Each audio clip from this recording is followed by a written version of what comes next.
Are you impatient to find your person? Because I know that I am, and today I think I was humbled by the harsh truth that actually that kind of desperate energy is just really unattractive, and also, you know, it's just unnatural. Like, I know that dating apps and online dating has made it very like transactional and very, you know, obvious why you're meeting with someone. So it's like, oh, I like the look of you, we have a little chat and then we go out on a date.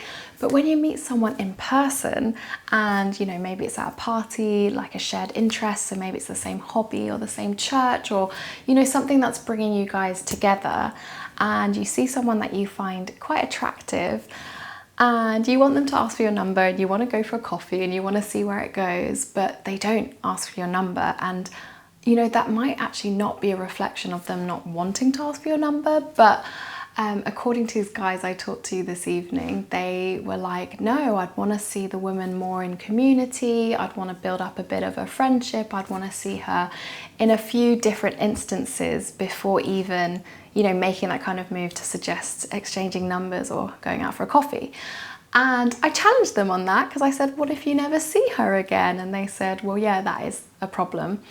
So I suppose this is a bit of an encouragement that if you do have, you know, a hobby or something that you can build community from, whether that is, you know, a young adult church group or a dance class or a photography class, whatever it is, where you're kind of seeing people repeatedly, that is a good thing to do. And that's a good thing to do from your own interest, because you know, have the desire to actually be in that space.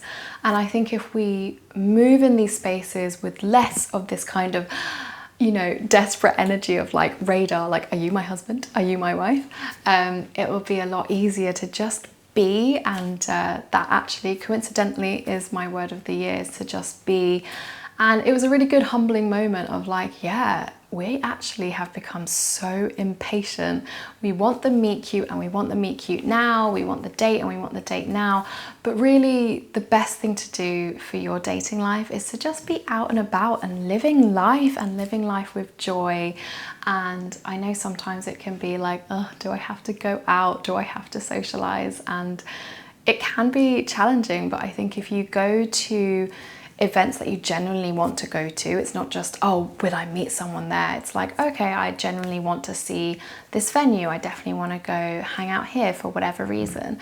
I think it will really help to just be in the right place at the right time, and to just be a little chill and a bit patient, and to take out, I think maybe it's been a bit of a rebellion against the online dating culture of just like very quick and fast, and you know, swiping and transactional. And that's not to say that I don't think you can build and meet a very healthy relationship online. It's just that I think that mentality has kind of creeped in, where it's like, okay, I'm going online because I want a relationship.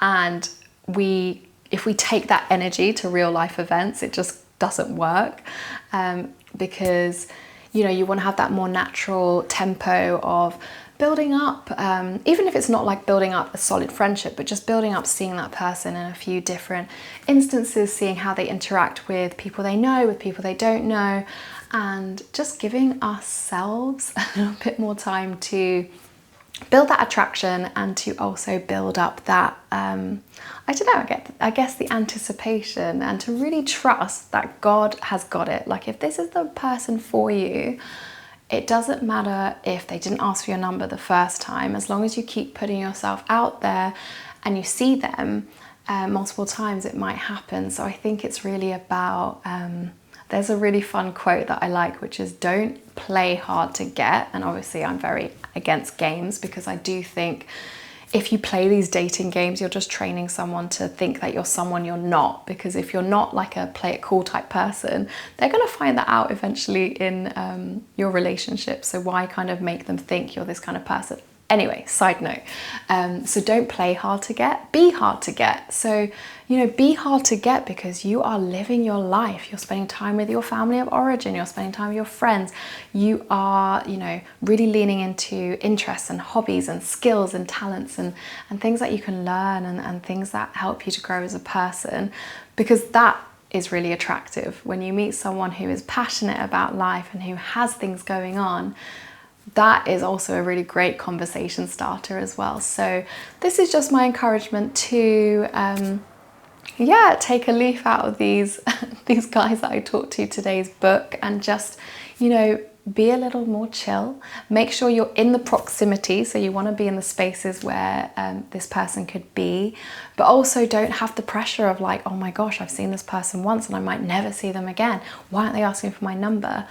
While also maybe dropping the hanky if you do want, but if you know it's an event that's going to be weekly or monthly, then just make sure you keep going and then see how it goes and see how naturally it feels. So yeah, I was humbled, and I think it's an interesting concept that maybe we are going away from that kind of like very online intentional model, and we want to be a little bit more organic about things. But I also have an issue with passivity, or kind of like sitting on something too long. So I am going to be figuring this one out of like the timeline and how yeah, us as women can encourage the guys to, you know, feel confident to ask us out on that coffee.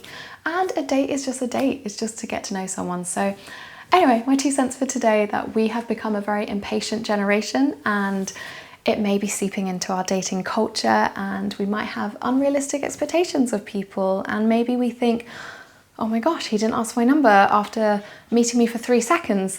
This is never going to happen. But in reality, we might just need to be patient and just to put ourselves in situations to see said person again. So yeah, all right, speak to you soon. Bye.